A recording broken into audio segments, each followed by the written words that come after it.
Have you ever walked into a room and felt like you've been there before, even though you're sure you haven't? That strange, eerie feeling is called déjà vu, French for already seen. But what causes it? Let's explore the science behind déjà vu and what your brain is really doing during those mysterious moments. Déjà vu is surprisingly common. Around 60–70% of people say they've experienced it at least once. It usually happens suddenly, lasting just a few seconds. But scientists are still working to understand exactly why it happens. One popular theory is called dual processing.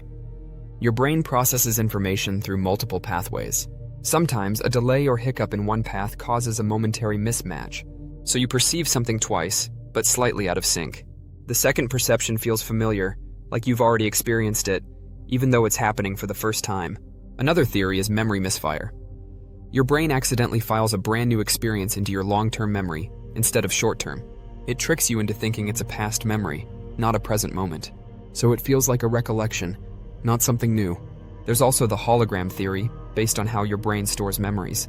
According to this idea, a small detail in your current environment, like a smell, sound, or visual cue, triggers the reconstruction of a past memory. But the memory is incomplete.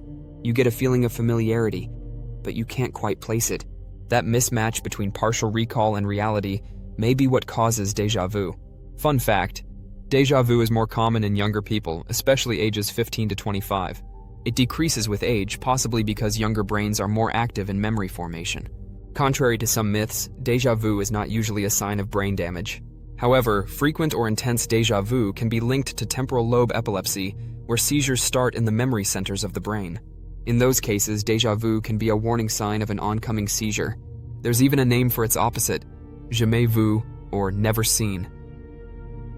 That's when something very familiar suddenly feels strange and unfamiliar.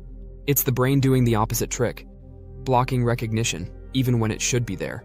Scientists are now using virtual reality, brain scans, and controlled experiments to study déjà vu in labs. The goal? To understand how the brain builds and recalls reality. Because déjà vu might not be a glitch, it could be a window into how memory and perception work together. Fun facts. Déjà vu is more likely to happen when you're tired or stressed. It can occur during travel, especially when visiting places that resemble familiar ones. The word was first used in the late 1800s by French researcher Émile Boirac. Some studies suggest that creativity and open-mindedness are linked to more frequent déjà vu. In dreams, déjà vu-like experiences are even more common. So the next time you feel like you've lived a moment before, don't worry. It's not magic or memory loss. It's just your brain doing something incredible. Filing, recalling, and sometimes blending memory and perception in fascinating ways. Thanks for watching. Subscribe to @FaviaFunFacts for more strange and brilliant facts about how your mind really works.